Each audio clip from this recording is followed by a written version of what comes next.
पापांकुशा एकादशी महात्म्य। भगवान श्री कृष्ण ने कहा, हे कुंती नंदन, आश्विन माह के शुक्ल पक्ष की एकादशी का नाम पापांकुशा एकादशी है। इसका व्रत करने से सभी पाप नष्ट हो जाते हैं तथा व्रत करने वाला अक्षय पुण्य का भागी होता है।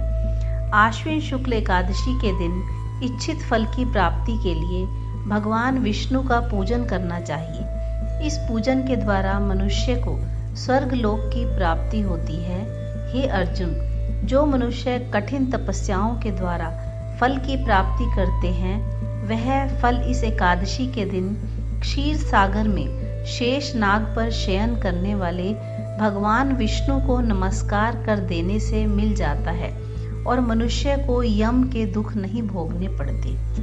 मनुष्य को पापों से बचने का दृढ़ संकल्प करना चाहिए।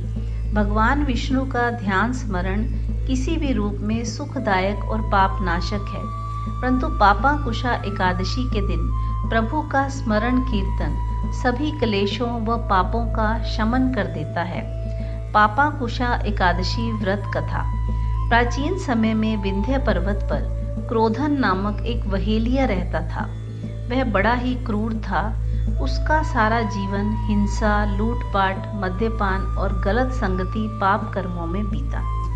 जब उसका अंतिम समय आया, तब यमराज के दूत वहेलिये को लेने आए और यमदूत ने वहेलिये से कहा, कल तुम्हारे जीवन का अंतिम दिन है, हम तुम्हें कल लेने आएंगे।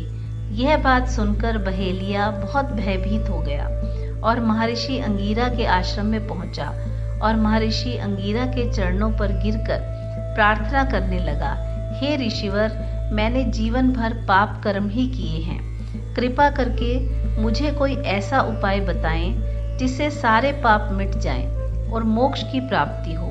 उसके निवेदन पर महर्षि अंगीरा ने उसे आश्विन शुक्ल की पापांकुशा एकादशी का विधि पूर्वक व्रत करने को कहा।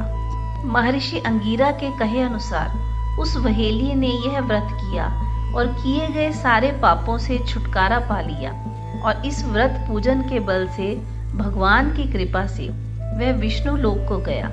जब यमराज के यमदूत ने इस चमत्कार को देखा तो वह वहेलिया को बिना लिए ही यमलोक वापस लौट आए। जय श्री कृष्ण।